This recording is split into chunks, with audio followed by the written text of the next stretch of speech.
Voces del periodista.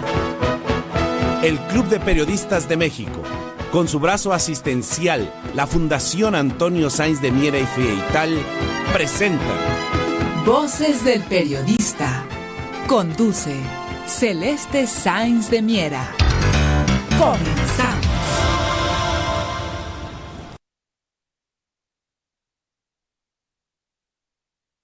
¿Qué tal, amigos? ¿Qué tal? Muy buenas tardes. Bienvenidos a su programa Voces del Periodista, este programa que es de ustedes y para ustedes a través de la frecuencia de Radio Cañón, las 760.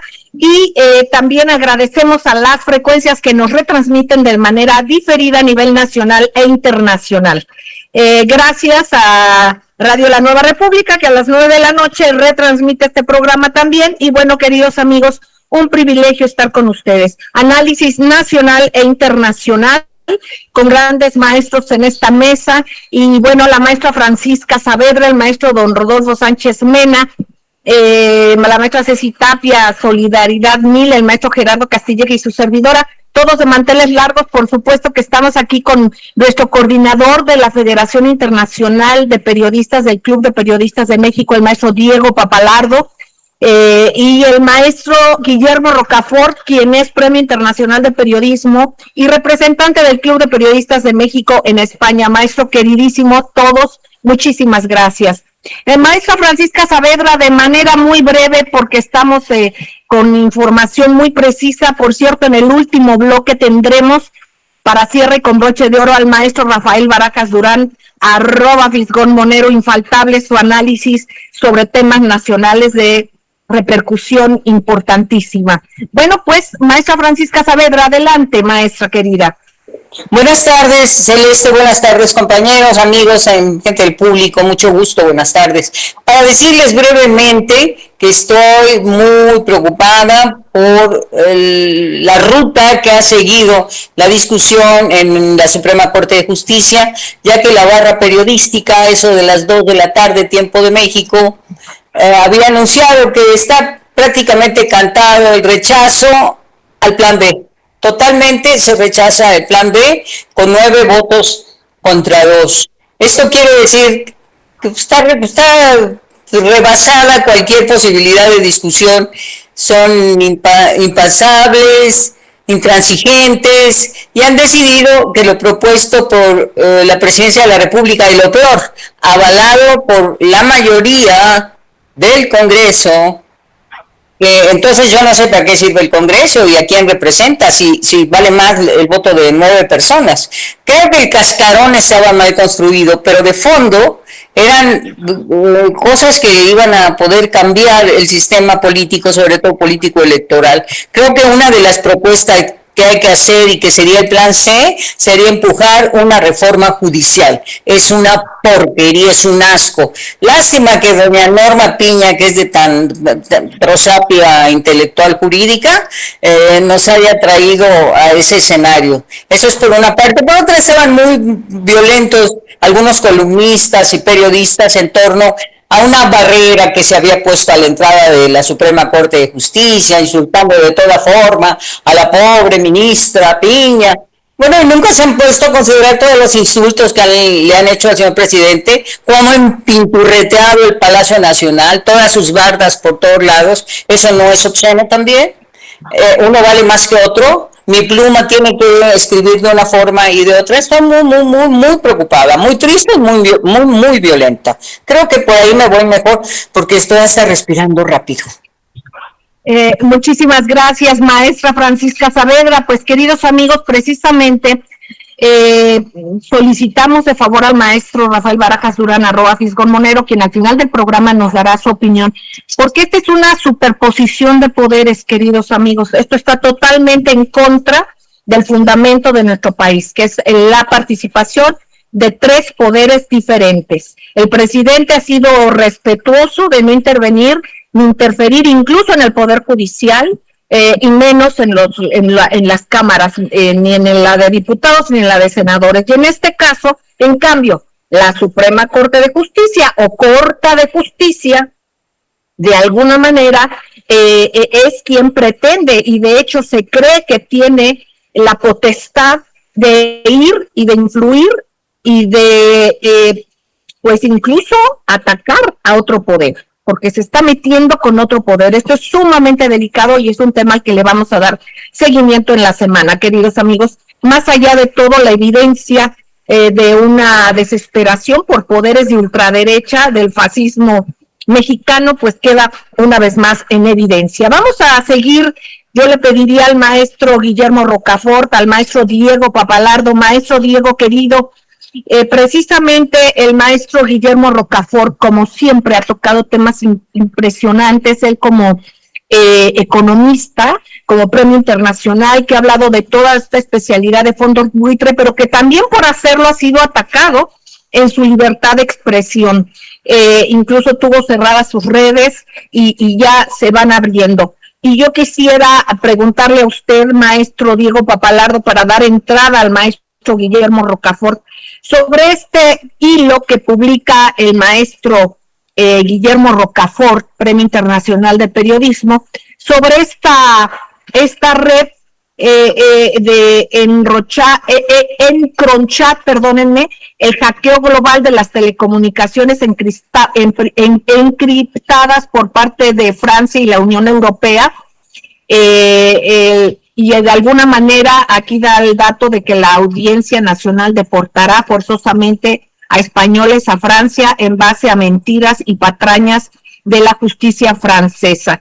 Nos damos cuenta cómo estos intereses globales, queridos amigos, nos fueron injertando poderes que estén sobre lo que son los poderes nacionales. Es por eso importante el multilateralismo que se está dando, porque aquí se va a respetar, y es un principio básico, la parte de la nacionalidad de cada país, de su soberanía, y en la parte también de económica, también poder tomar las decisiones internas. Y todo lo que se ha hecho con algunos preceptos, con el conque, con el decir de los derechos humanos, que lo que menos hacen es respetar los derechos humanos, es la intervención internacional, y van poniendo supuestas entidades que protegen la libertad de expresión, y es para atacar a la libertad de expresión, que protegen la economía, y ha sido para depredar la economía. Entonces, que protegen la democracia, y precisamente lo que hacen es depredar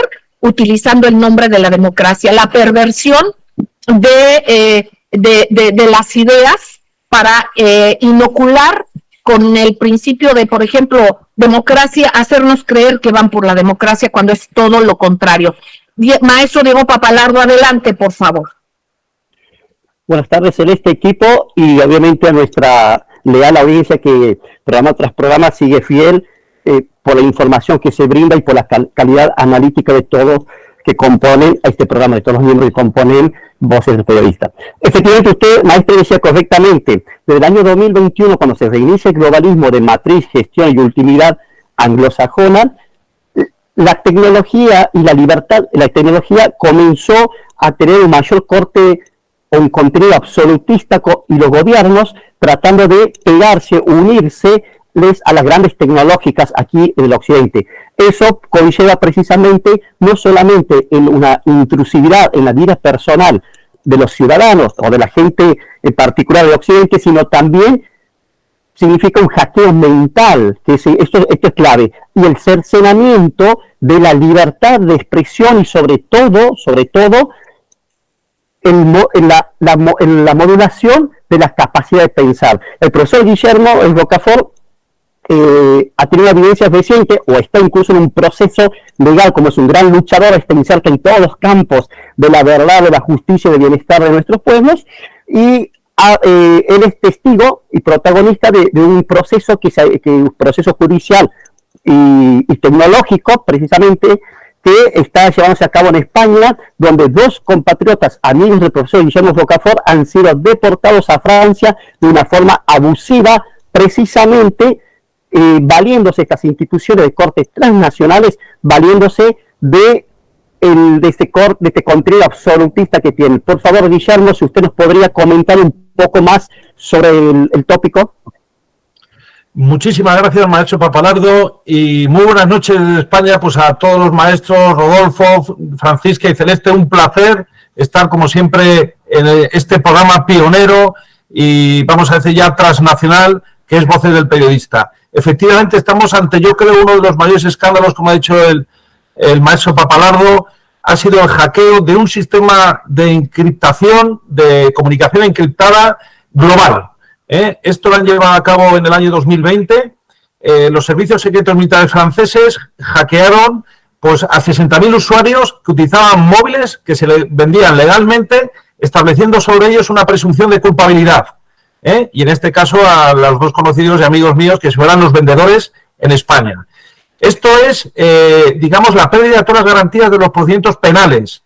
¿Por qué? Porque se establece una presunción de culpabilidad, la policía y la justicia actúa como ladrón en la noche hackeando un sistema completo de comunicación, es decir, es como si el sistema que usamos, WhatsApp, Telegram, fuera completamente hackeado y fuera puesto a disposición pues de jueces, y en este caso la Gendarmería francesa, para que fueran realizando lo que está prohibido, que es la investigación prospectiva, también llamada investigación de pesca, que consiste en echar la caña y buscar a los que les interesa, pues para chantajearles, para amenazarles. Entonces, se está produciendo a través de esta nueva... Hoy hemos tenido precisamente una conferencia en el Colegio de Abogados de Madrid al respecto de esta cuestión, y ya ha habido catedráticos y profesores que hablan de conceptos como terror penal y como una edad media penal. Son conceptos que vulneran totalmente los derechos fundamentales, en este caso el secreto de las comunicaciones, y es un arma terrorífica en poder de estos estados de la Unión Europea que ya están absolutamente desmadrados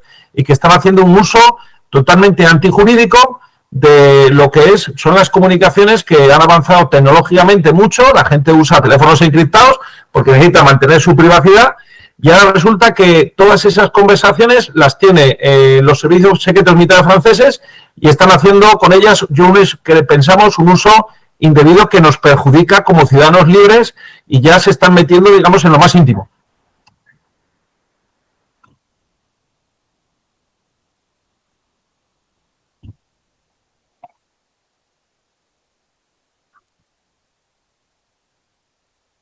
Queridos amigos, vamos a regresar, vamos a un corte y no tardamos, gracias.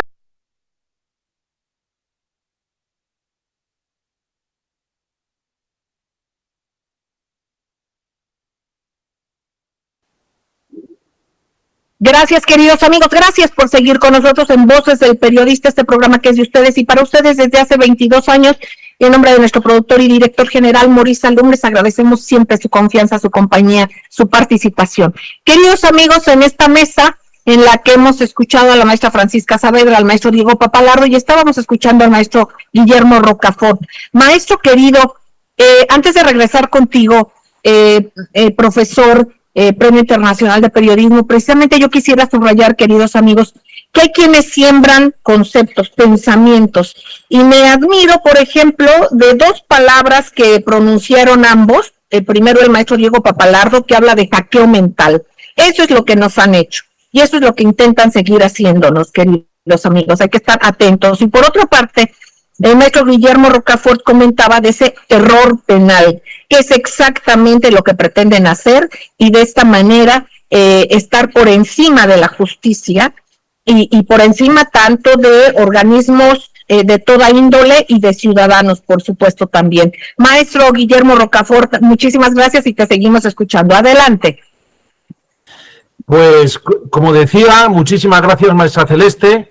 Esto es un suceso que afecta muchísimo a lo que es a la base del Estado de Derecho de la Unión Europea, y que nos pone en un plano en el cual, si lo analizamos fríamente, como ha sucedido estos hechos lamentables, en el que hay muchísimas personas en prisión preventiva, sin juicio todavía, nos hace ver cómo, de alguna manera, está habiendo un proceso, yo calificaría de involutivo.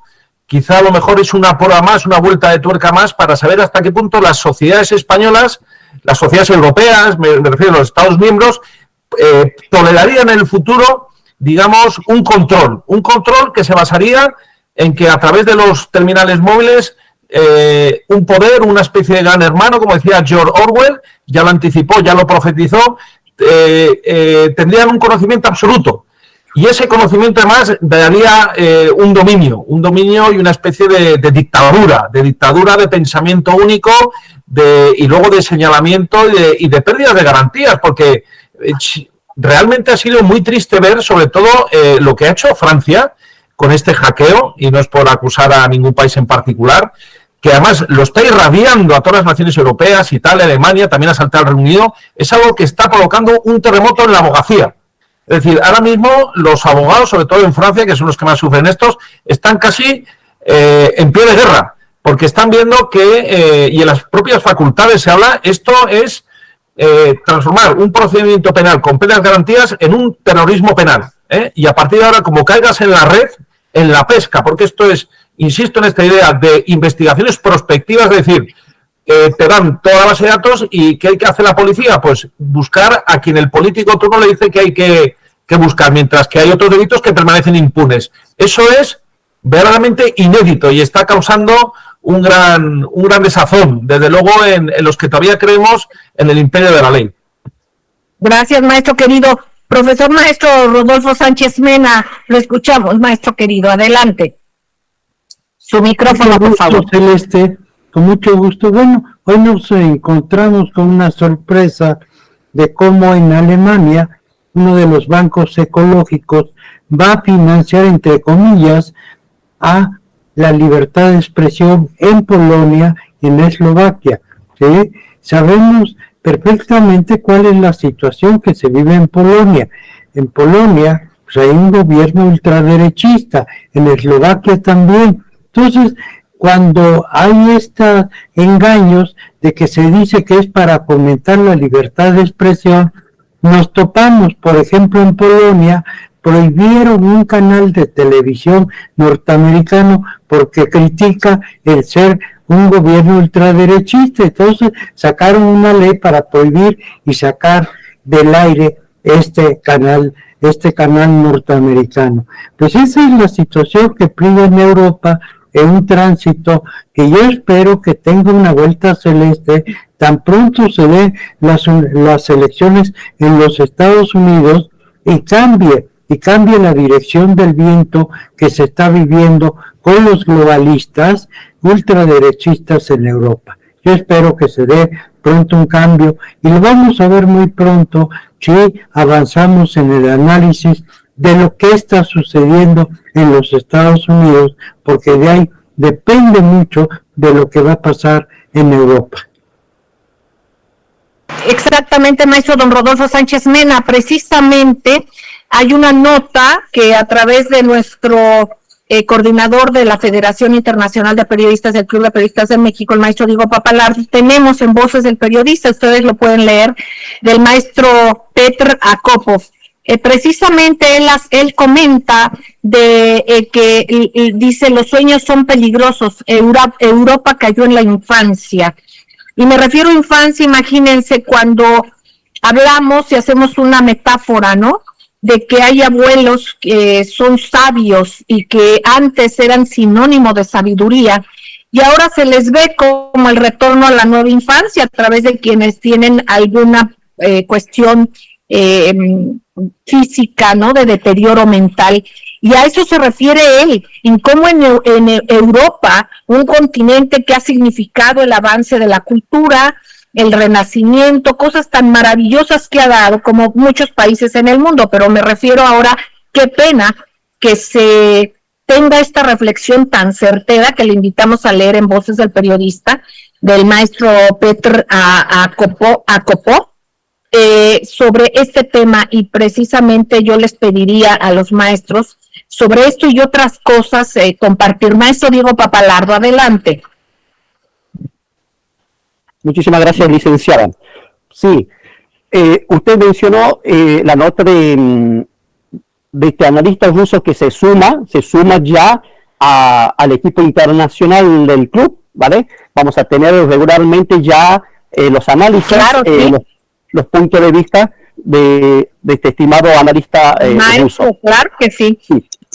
Esto es importante que la gente de nuestros países, que nuestros pueblos comprendan que no estamos en un tránsito hacia una jaula artificial, sino que estamos frente a una amenaza que nunca antes la humanidad tuvo, que es el campo de concentración electrónico, el campo de concentración digital, precisamente promovido no por un solo grupo de poder, sino por un conjunto de facciones de poder, un complejo de poder que tiene un proyecto universal de dominación holística. ¿Qué esto significa? La despersonalización del ser humano, el enjaulamiento de las poblaciones en ese campo de concentración, digamos, digital, y a la vez el dominio absoluto del mundo por parte de este complejo de poder. Lo que se busca, en última instancia, es que los pueblos y las capas de las élites nacionales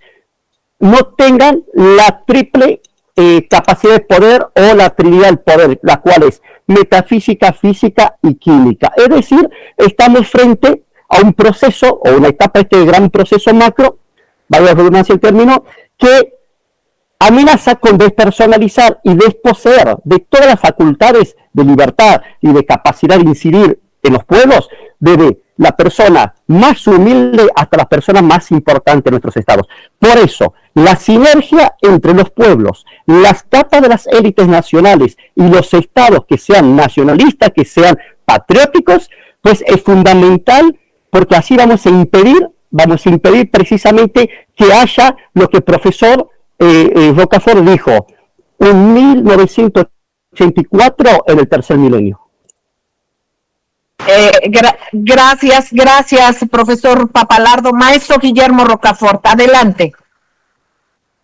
Me parece que la solución que ha planteado, muchas gracias, maestra Celeste, por cederme la palabra, la solución del profesor Papalardo, yo creo que es la única esperanza para las naciones que quieren mantener su soberanía, su identidad, su independencia, su orgullo, su dignidad.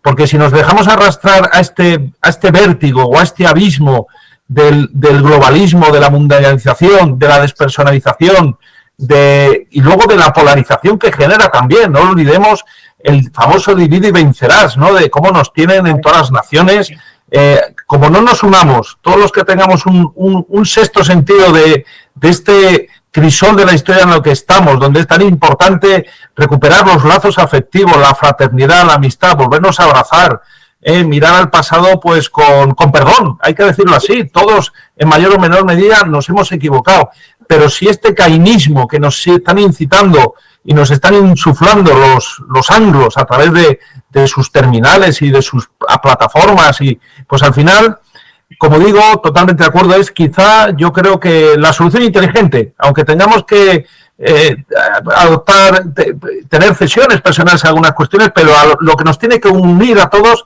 es la fraternidad de la condición humana y saber dónde están los buenos sentimientos, las buenas personas, más allá de aspectos nimios. Lo importante es por el futuro de nuestros hijos y de nuestros nietos que este mundo siga existiendo y sea un mundo de paz y de reconciliación, y eso es un camino verdaderamente apasionante, y ahí desde luego en lo que a mí respecta voy a poner mi máximo esfuerzo siempre, y más en este magnífico programa de Voces del Periodista.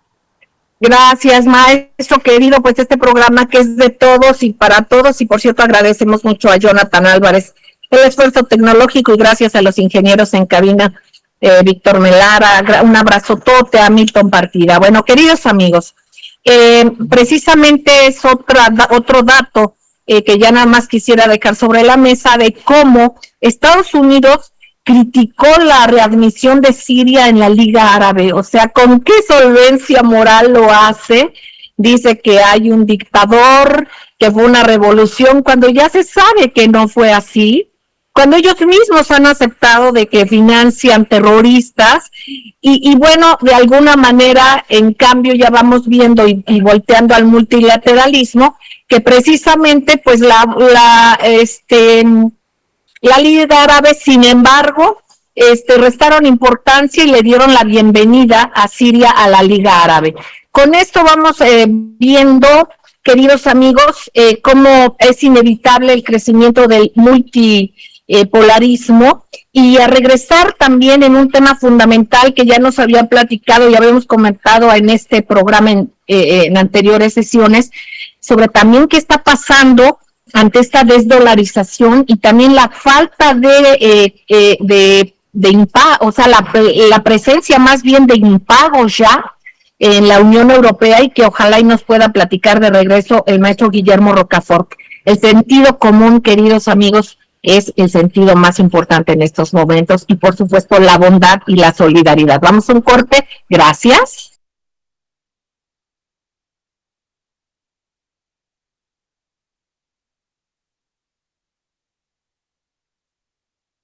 Gracias, queridos amigos, gracias por seguir con nosotros en Voces del Periodista Internacional, porque este programa no solamente es nacional, aunque obviamente es nuestro fundamento, pero en estos momentos es importante darnos cuenta que lo que pasa en México puede pasar en todos lados, y lo que pasa en todos lados puede pasar en México. Hay que estar alerta, queridos amigos. Yo quisiera, comentábamos antes del programa con el profesor Guillermo Rocafort sobre esta información y análisis, y es fundamental presentártela, profesor Guillermo Rocafort. Esta alerta que hace la Unión Europea sobre que no hay dinero para pagar los intereses de préstamos para salir de la crisis. ¿Qué significa todo esto? Te escuchamos con atención. Muchísimas gracias, maestra Celeste. Pues esto es una noticia de ultimísima hora, como decimos, en el sentido de que hoy mismo ha salido en prensa digital española prestigiosa el hecho de que ya hay unos informes de la Unión Europea en el sentido de que va a haber dificultades para pagar la deuda que ha suscrito la Unión Europea para financiar. Ahora mismo estamos en una especie de plan de resiliencia, le ponen unos nombres así como muy rimbombantes, que al final ya sabemos dónde va a ir todo, porque realmente la clase política europea está tan podrida que al final es todo un mecanismo para irradiar y nutrir todas sus castas, digamos, de negocio y de maquinaria corrupta, ¿no? Entonces, es importante destacar que se creó un plan de resiliencia financiado con 800.000 millones de euros, que se dice pronto, pero era la primera vez que era un plan pues para salir del COVID, más reforzados. Decían que iban a apoyar a las clases populares, a las clases trabajadoras. Es todo mentira, es todo para esa transición a esa economía ineficiente, ecológica, que es totalmente deficitaria, y para los nuevos, como decimos en España, los chiringuitos de las subvenciones, mientras que las clases trabajadoras, los autónomos, los pequeños empresarios, no están viendo un solo euro. Y esto es una cosa que hay que denunciar, y que de luego en México lo tienen que saber hasta qué punto de podredumbre hay en la Unión Europea y cómo está aniquilando la clase productiva, la industria, las fábricas se están cerrando. Pero a lo que voy, ese plan, que es un plan del año 2021 hasta 2027, era la primera vez que la Unión Europea como institución se endeudaba en los mercados internacionales, es decir, emitía deuda. Eso hasta entonces era impensable, porque la Unión Europea no emitía deuda, emitían deuda los propios estados. España, Italia están todos súper endeudados. ¿Qué es lo que pasa? Sí, pues sobre un plan, digamos, de 7 años que establecía pues que el coste de esos 800.000 millones de euros iba a ser del 1%. No llegaba ni al 1%, pero claro, eso era antes de la crisis de la inflación, es decir, de la cuestión de Ucrania. A raíz de esa desestabilización han aumentado la inflación, han aumentado los tipos de interés, y entonces ese dinero ahora mismo, si quieres ir a los mercados internacionales, tienes que pagar. Prácticamente los tipos de interés en la Unión Europea están en el 3,75%. Eso significa que lo que nunca había pasado antes en la Unión Europea, esos planes presupuestarios a 7 años ya en el 2023 están totalmente descabalados, es decir, no valen. Y entonces ahora mismo se encuentra la Unión Europea que en vez de financiar proyectos, pues se van a tener que dedicar los recursos propios a pagar esa deuda, a pagar una deuda para dilapidarla en transiciones ecológicas que son verdaderamente, yo entiendo humildemente, pues un sinsentido. Es una noticia que ha salido hoy en un medio prestigioso digital que es The Objective, y ahora mismo esto es un terremoto en la Unión Europea. ¿Por qué? Porque es la primera vez que se plantea la posibilidad de que esa deuda, que es muy reciente y la que se vaya a asumir en el futuro, no va a haber partidas presupuestarias para hacer frente. O sea, el proyecto de la Unión Europea ahora mismo está descarrilando.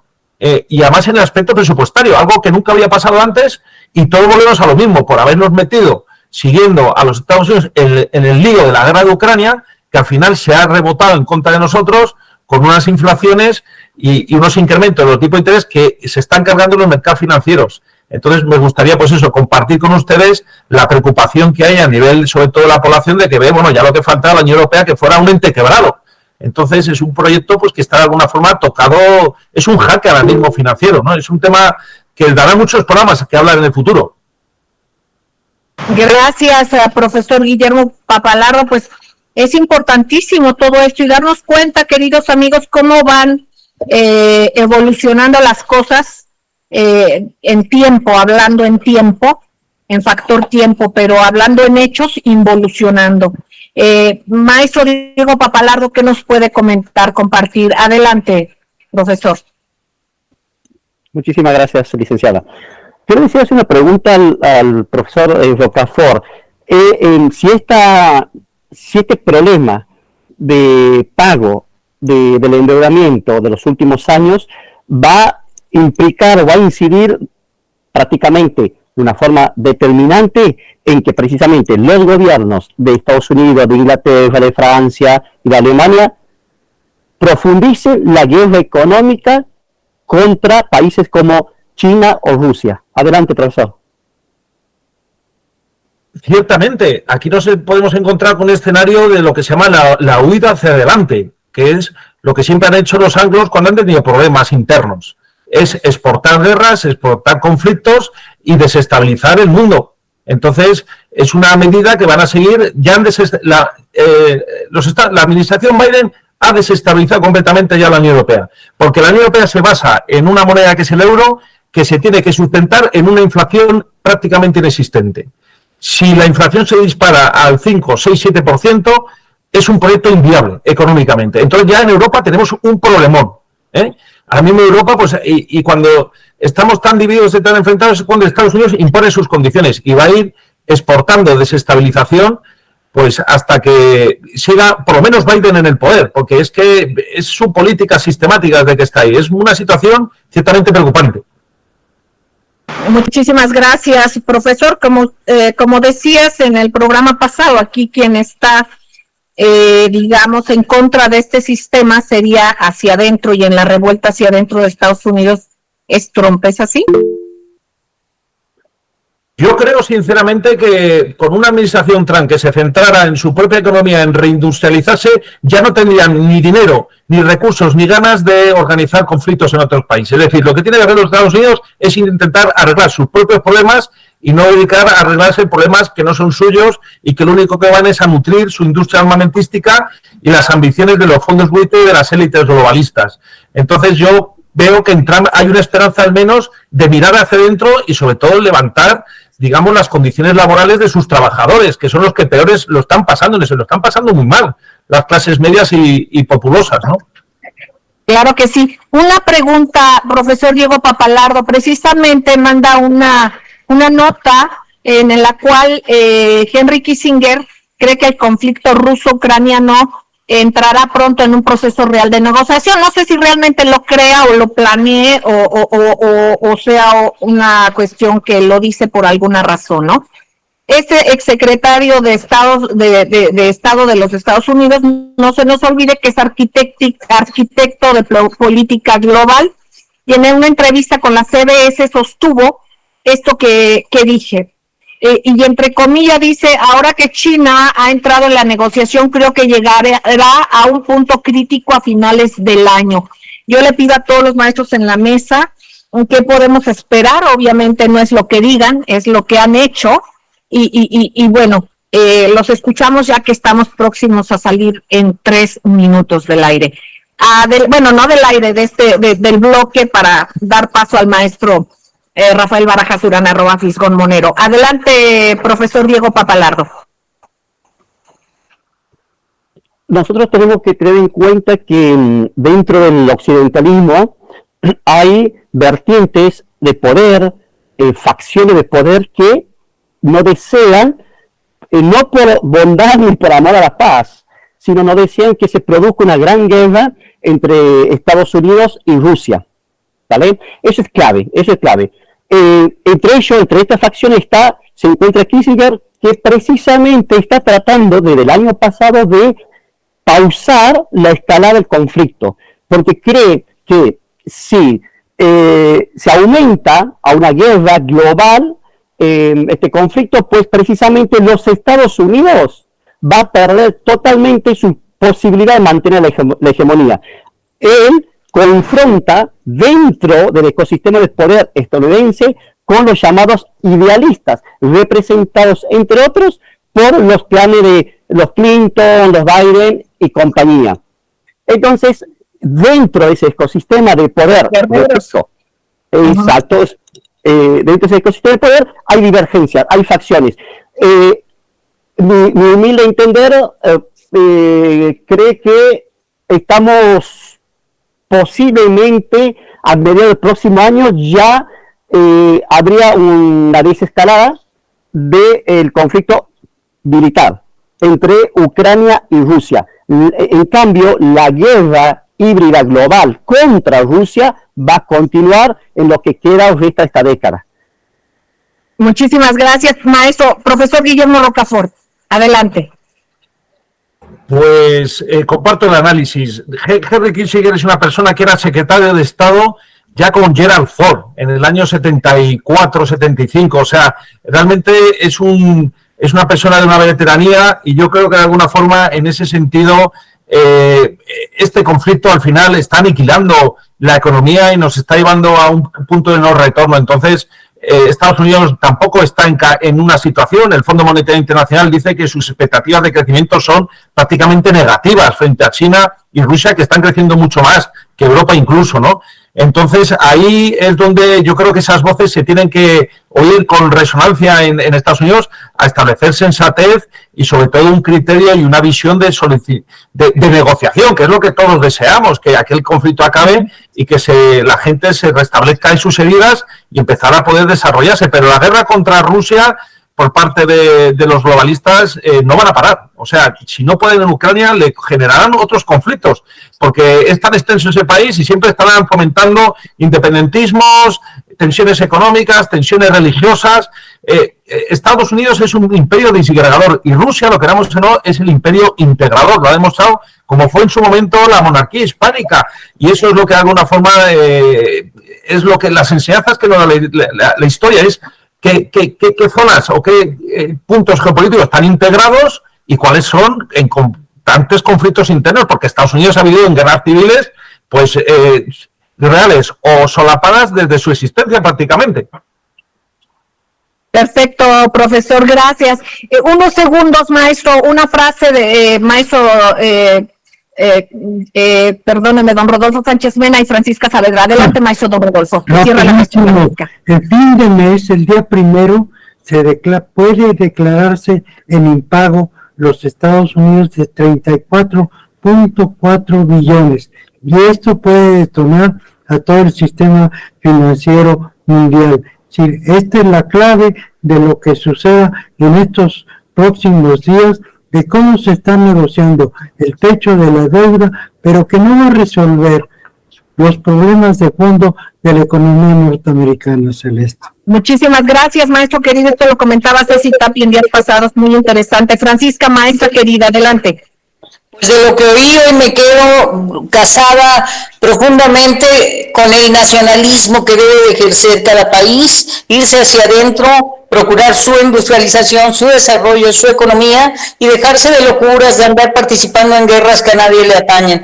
Gracias a todos ustedes. Gracias, maestra querida. Pues que impere la lógica, el bien común, queridos amigos, la cultura, el amor, es lo único que debemos dejar que fluya. Les queremos entrañablemente. Vamos al siguiente corte, maestros queridos, muchísimas gracias. Amigos, vamos a un corte y regresamos con el maestro Rafael Barajas Durán, @Fisgón-Monero, para que nos comparta su análisis sobre todo esto que se está viviendo en el país y sobre esta superposición de poderes en el que está cayendo de facto la Suprema Corte de Justicia. Vamos a un corte y regresamos. Gracias.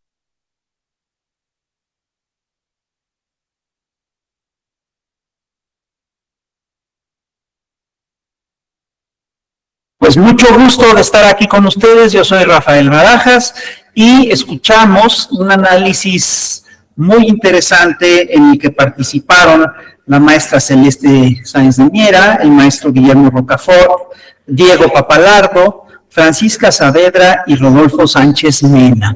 Ellos estuvieron haciendo toda una serie de reflexiones muy interesantes acerca de la actual crisis global que vive Estados Unidos, acerca de lo complicado que es para Estados Unidos que hay nuevos actores en el planeta y que Estados Unidos está claramente perdiendo lo que ha sido su hegemonía, una hegemonía que ha durado ya varias décadas, ¿no? Y bueno, yo creo que aquí nosotros tenemos que revisar lo que está ocurriendo pues en nuestro país.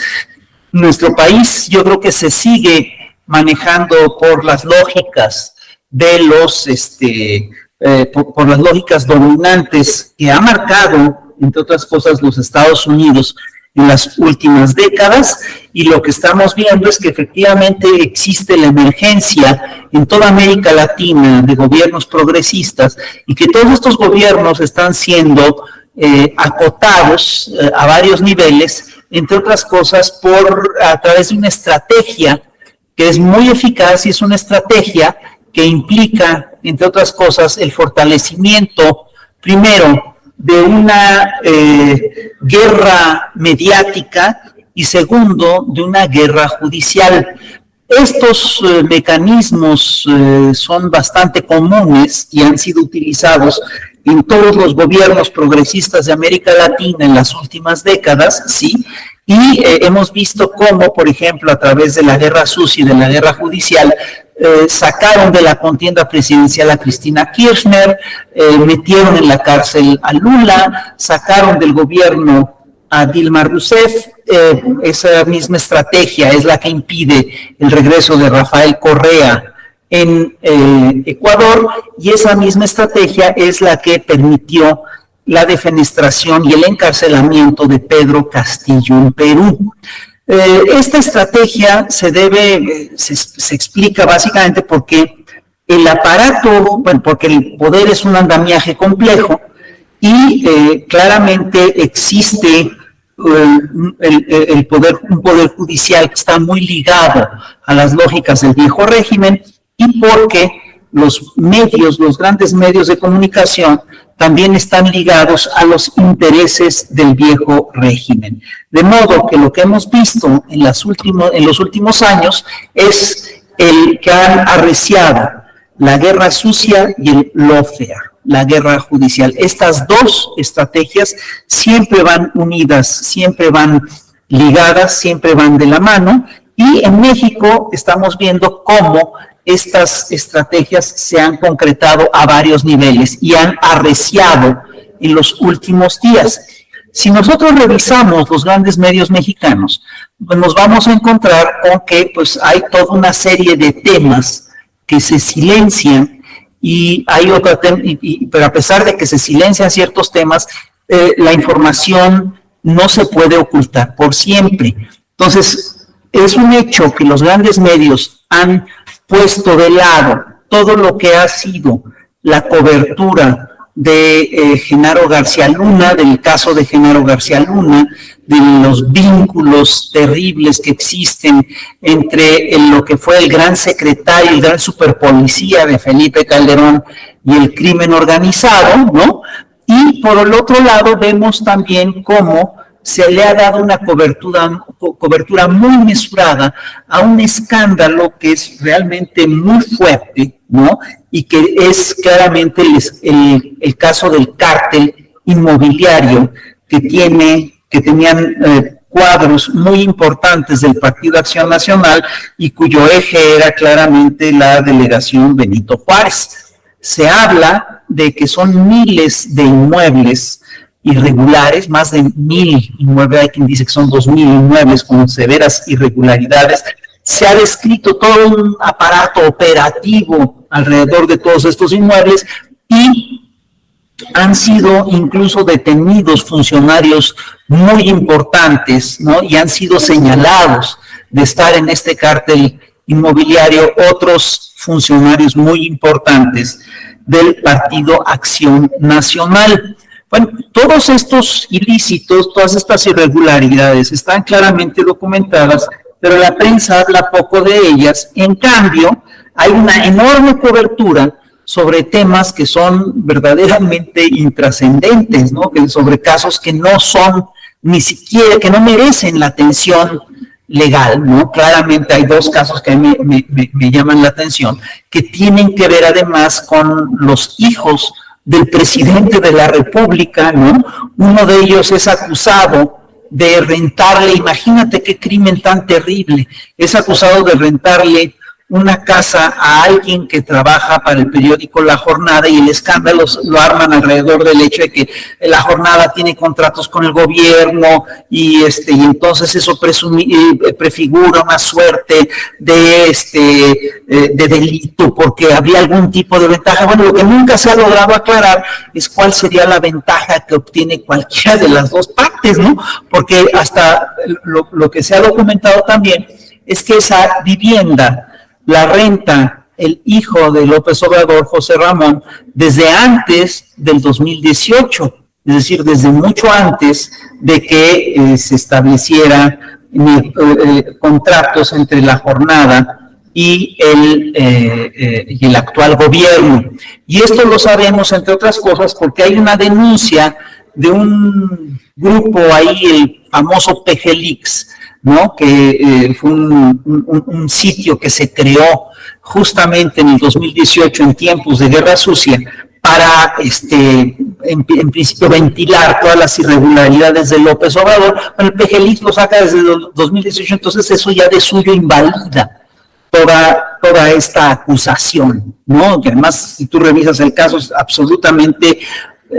si no hay nada, está totalmente vacío. Y por el otro lado, acusan al segundo, al Andrés, al hijo de Andrés Manuel López Obrador, que también se llama Andrés, lo acusan de que supuestamente tiene un cártel, y el razonamiento es increíble. Se supone que tiene un cártel porque ahora sí que, como decía la vieja canción de Chava Flores, el amigo de un hermano de un señor que no vino a la fiesta recibió un contrato, es decir, gana una licitación por parte del gobierno. Entonces, si tú revisas la historia, no hay absolutamente nada, es el vacío total. Y sin embargo, estos medios están haciendo una campaña de descrédito muy fuerte, muy intensa, y la única cosa que explica que estén haciendo esta campaña de descrédito es el hecho de que ellos tienen el monopolio de los medios, un monopolio casi absoluto de los medios. Y bueno, esto es la parte de la guerra sucia mediática, pero la guerra judicial ahí va. No sé si ustedes ya se enteraron, pero la Suprema Corte de Justicia acaba de invalidar la primera parte del Plan B electoral de Andrés Manuel López Obrador por supuestas graves violaciones al procedimiento legislativo. Esto se hizo con una mayoría de 9 votos contra 2, ¿no? Y la verdad es que si tú revisas, si nosotros revisamos lo que se dijo en este proceso, vamos a ver que efectivamente los argumentos que virtió por lo pronto el ministro Saldívar son argumentos realmente muy sólidos, y ya hay reacciones sobre esto. El secretario de Gobernación, Adán Augusto López, acaba de publicar un tuit, si mal no entiendo, en el que plantea que la Suprema Corte decidió proteger intereses particulares. Es decir, esto lo publica en sus redes sociales. Dice literalmente, 9 ministros, reprocha que 9 ministros pasaron por encima de la voluntad democrática expresada por los representantes populares. Y el tema pues, es particularmente serio, porque esto implicaría que la Suprema Corte se está erigiendo en un poder supremo, y es una Suprema Corte que está, 1, muy desacreditada, y 2, es una Suprema Corte por la que absolutamente nadie votó. Esto implicaría que para sacar adelante la propuesta de López Obrador, lo que procede es la decisión ciudadana de votar masivamente en las próximas elecciones por el proyecto de López Obrador. Y bueno, yo aquí lo dejaría. Muchísimas gracias por el espacio. Le mando un saludo otra vez a Celeste, y de veras felicito a los maestros Guillermo Rocafort, Diego Papalardo, Francisca Saavedra y Rodolfo Sánchez Mena por su intervención. Es un gusto estar con ustedes. Soy Rafael Barajas. Hasta luego.